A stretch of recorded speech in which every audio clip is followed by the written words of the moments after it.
Olá, você que acompanha o boletim do Diário de Caratinga. Hoje começamos informando a respeito de uma campanha promovida pela Cantina Áurea, que faz parte do Departamento Social do Grupo Espírita Dias da Cruz. A partir de segunda-feira serão distribuídos marmitex para as pessoas carentes, população necessitada. Mas a instituição está tomando todos os devidos cuidados para evitar aglomeração. Paralelo a isso, é lançado a campanha Solidariedade em Ação, que visa arrecadar donativos e também material de limpeza. Pessoas interessadas em participar podem entregar na sede da Cantina Áurea, na Avenida Moacir de Matos, ou mesmo fazer contato via rede social, que um voluntário irá até a sua casa e pegará esse donativo ou material de limpeza. Na cidade de Timóteo, 130 empresas com mais de 30 funcionários foram notificadas pela Prefeitura. Elas não estariam cumprindo um decreto de março último. Segundo o decreto, essas empresas deveriam apresentar um plano de contenção e prevenção ao coronavírus, mas esses documentos não foram apresentados quando houve a fiscalização. Ontem, o presidente Bolsonaro demitiu o ministro Mandetta, mas não é só no Brasil em que o presidente e o responsável pela saúde não falam a mesma língua. Nos Estados Unidos, o presidente Donald Trump e o infectologista Anthony Fauci, um dos responsáveis por chefiar a missão de combate ao coronavírus, tem tido, digamos, alguns desentendimentos, mas por enquanto Fauci continua na equipe. E sobre a questão da economia, em uma entrevista concedida nesta quinta-feira, Donald Trump afirmou que a reabertura das empresas ficará a cargo dos governadores dos estados. Política e questões de saúde sempre tiveram atritos, como conta o professor Sebastião, coordenador do curso de História do NEC. Ele traça o perfil do que foi a revolta da vacina ocorrida no início do século passado no Rio de Janeiro. A revolta da vacina aconteceu no ano de 1904, momento em que o Rio de Janeiro ainda era a capital do Brasil. O presidente da época, Rodrigues Alves, ele tinha um projeto de transformar o Rio de Janeiro numa cidade bem modernizada, no estilo de Paris, por exemplo, uma Paris brasileira. Para isso, ele deu plenos poderes ao prefeito Pereira Passos para poder ampliar as ruas da cidade, destruir casarões antigos, como os cortiços. Inclusive, o livro Cortiço de Aloysio de Azevedo aborda esse contexto dessa época. E também ele deu plenos poderes para o médico sanitarista da época, de destaque, Oswaldo Cruz.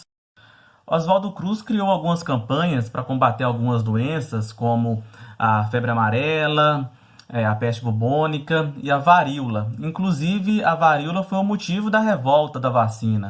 Para combater a varíola, o médico convocou uma vacinação obrigatória, né? E os agentes sanitários eles invadiam as casas das pessoas, eles entravam com certa violência para poder vacinar as pessoas contra essa doença, a varíola. Além das ações violentas de imposição da vacina, porque houve uma quebradeira geral na cidade do Rio de Janeiro, a falta de conhecimento das pessoas também dificultou esse processo da vacinação, porque muitas pessoas elas não tinham acesso à informação devida e elas achavam, por exemplo, que os agentes sanitários eles estavam indo colocar a doença nelas, né, aplicando a vacina. Então, com isso, elas, de fato, proibiam a entrada desses agentes sanitários, né, na casa delas, e eles entravam à força, né, arrombavam as portas, utilizavam de violência, inclusive. É importante destacar também que muito dessa confusão foi provocada por forças políticas que queriam a deposição do presidente Rodrigues Alves. Então, foi um pretexto político também, essa revolta, para tirar o presidente da República. Com isso, a oposição apelou para o imaginário popular, né, dizendo que os agentes iam entrar nas casas, iam tocar nas pernas das esposas, das filhas, né, das moças de família. Fato é que as autoridades recuaram e a vacinação deixou de ser obrigatória. E anos depois, o médico polêmico Oswaldo Cruz foi premiado na Alemanha pelo ótimo desempenho que ele teve na busca de erradicar várias doenças no Brasil. Obrigado, professor, pela sua contribuição. Como todos nós sabemos, o povo que não conhece a sua história está fadado a repetir os erros do passado. E essa época do Brasil, vale ressaltar que tinha médicos muito significativos, que além do Oswaldo Cruz, é Adolfo Lutz, Emiliano Ribas, Vital Brasil e também Carlos Chagas, né, que, segundo informações, deveria ter sido até o Nobel de Medicina de 1921. Mas uma série de informações conflitantes não levaram a isso. Dizem que parte desde a falta de interesse do governo brasileiro em promovê-lo, e outros diziam que até Carlos Chagas estaria fazendo mais pela saúde do que o próprio governo. Então, essa coisa, medicina e política, realmente nunca andaram de mão, costuma desatar as mãos. E ainda sobre o Oswaldo Cruz, foi criado um instituto em Manguinhos para ele trabalhar. E o presidente desse instituto, também médico, Barão de Pedro Afonso. No entanto, ele tinha um viés mais político.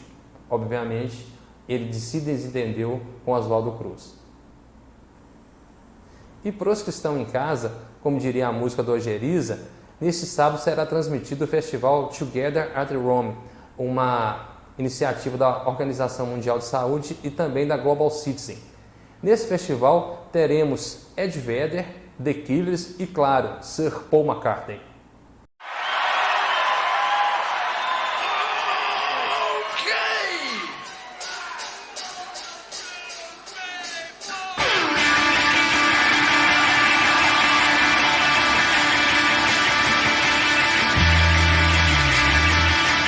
When I get to the bottom, I go back to the top of the slide, where I stop and I turn and I go for a ride, and I get to the bottom and I see you again.